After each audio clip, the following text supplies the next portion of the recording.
नमस्कार, राकेश तिवारी खबरदाता न्यूज़ से।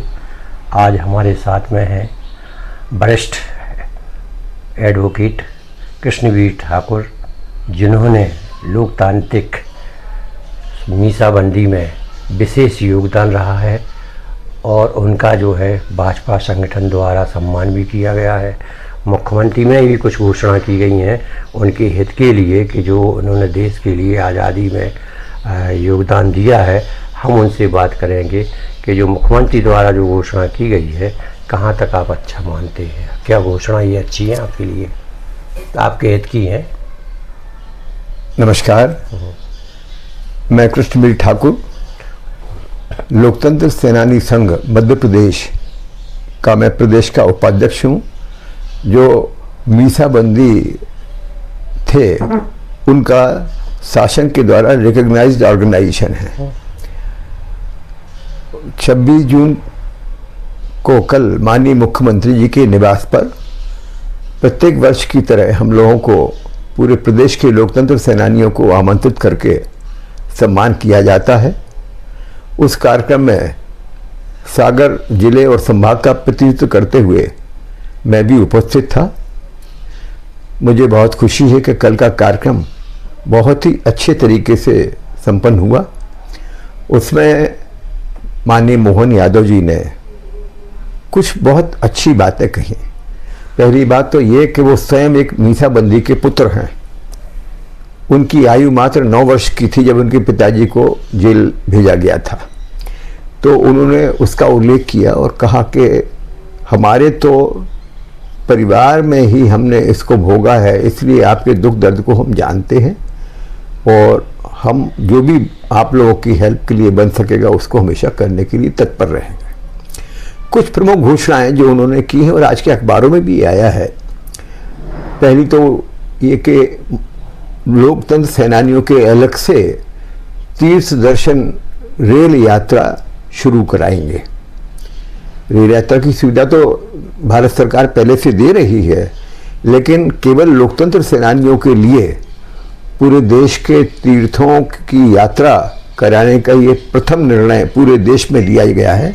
बहुत सराहनीय निर्णय इसलिए मानता हूँ क्योंकि अब लोकतंत्र सेनानी संख्या में उंगलियों पर गिनने के लायक बचे हैं और बहुत वृद्ध हो चुके हैं, जो चलने फिरने की स्थिति में नहीं है।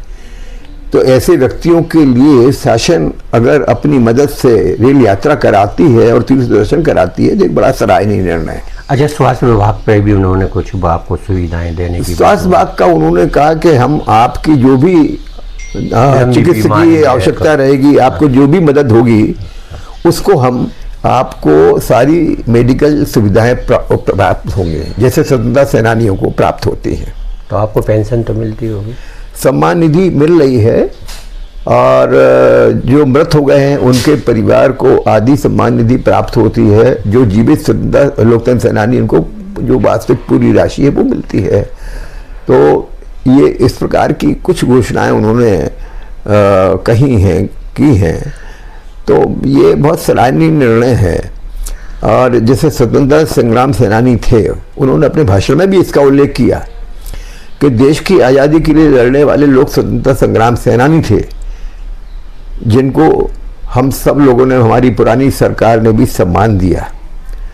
और देश की दूसरी आज़ादी की लड़ाई 1975 से 1977 के बीच में लड़ी गई, जब भारत से लोकतंत्र को समाप्त कर दिया गया था, नागरिकों के मौलिक अधिकार खत्म कर दिए गए थे, प्रेस पर पाबंदी लगा दी गई थी, न्यायपालिका का मुंह बंद कर दिया गया था, पब्लिक को एक जेल बना दिया गया था, पूरे देश को एक जेल में तब्दील कर दिया गया था और कोई भी शासन के खिलाफ उस समय की जो तत्कालीन सरकार थी या उनके नेता थे उनके खिलाफ बोल नहीं सकता था।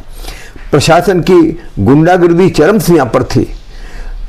जबरन नए युवा लड़कों तक के नसबंदी के ऑपरेशन करा दिए गए और इसका नसबंदी का इतना भय पैदा हो गया था कि गांव के गांव खाली हो जाते थे। अगर कोई एक गाड़ी की आवाज़ सुनाई आ जाए गांव में कि कोई गाड़ी आ रही है, उस समय वाहन बहुत कम थे, तो पूरा का पूरा गांव खाली हो जाता था, इतना भय था। इस प्रकार के वातावरण में जो दुरावस्था थी उसके कारण बाद में उसका परिणाम आया तो इंदिरा जी की सरकार पूरी तरह से फेल हो गई। लोगों ने जनता पार्टी को भारी बहुमत से जिताया। मैं ये कह रहा चाहता हूँ, माननीय मोहन यादव जी का कहना ये था कि उन्होंने जब स्वतंत्रता संग्राम सेनानियों का सम्मान किया, उनको मानदेय दिया, उनको सुविधाएं दी, तो हम लोगों ने कभी उसका विरोध नहीं किया, क्योंकि हम लोग मानते हैं कि स्वतंत्रता संग्राम सेनानियों ने वास्तविक रूप से देश की आज़ादी के लिए बहुत संघर्ष किया है, उनका बड़ा योगदान था। उसी तरह से जो दूसरी आज़ादी की लड़ाई है उसमें लोकतंत्र सेनानियों ने और उनके परिवारों ने बहुत कड़ा संघर्ष किया है। बर्बाद हो गए कई परिवार, पूरी तरह से मृत हो गए लोग, उनको कहीं कोई सम्मान, उनको पहचान तक नहीं मिली। कई उदाहरण ऐसे हैं कि रास्ते पे पड़े हुए मिले, उनकी अंतिम क्रियाक्रम तक नहीं हो पाया। तो उनका कहना ये था कि कांग्रेस पार्टी की जब भी सरकार आती है वो हमेशा लोकतंत्र सेनानियों को मिलने वाली सम्मान और सुविधाओं पर आक्षेप लगाती है, उनको बंद करने का निर्णय करती है। ऐसा नहीं होना चाहिए, ये राजनीति से परे है। युवा वर्ग है और देश के प्रति क्या संदेश देना चाहिए, उनको कैसे जागृत देश के प्रति सबसे बड़ा जो मैसेज है इन कार्यक्रमों का, जैसे परसों मैंने अपने वक्तव्य में भी बोला, जो सागर में लोकतंत्र सेनानियों का भारतीय जनता पार्टी के द्वारा सम्मान का कार्यक्रम आयोजित किया गया था, जिसकी अध्यक्षता मैंने ही की थी और उसके विशेष मुख्य अतिथि हमारे प्रदेश के माननीय उप मुख्यमंत्री श्री राजेंद्र शुक्ल जी थे, जो सागर के प्रभारी मंत्री भी थे।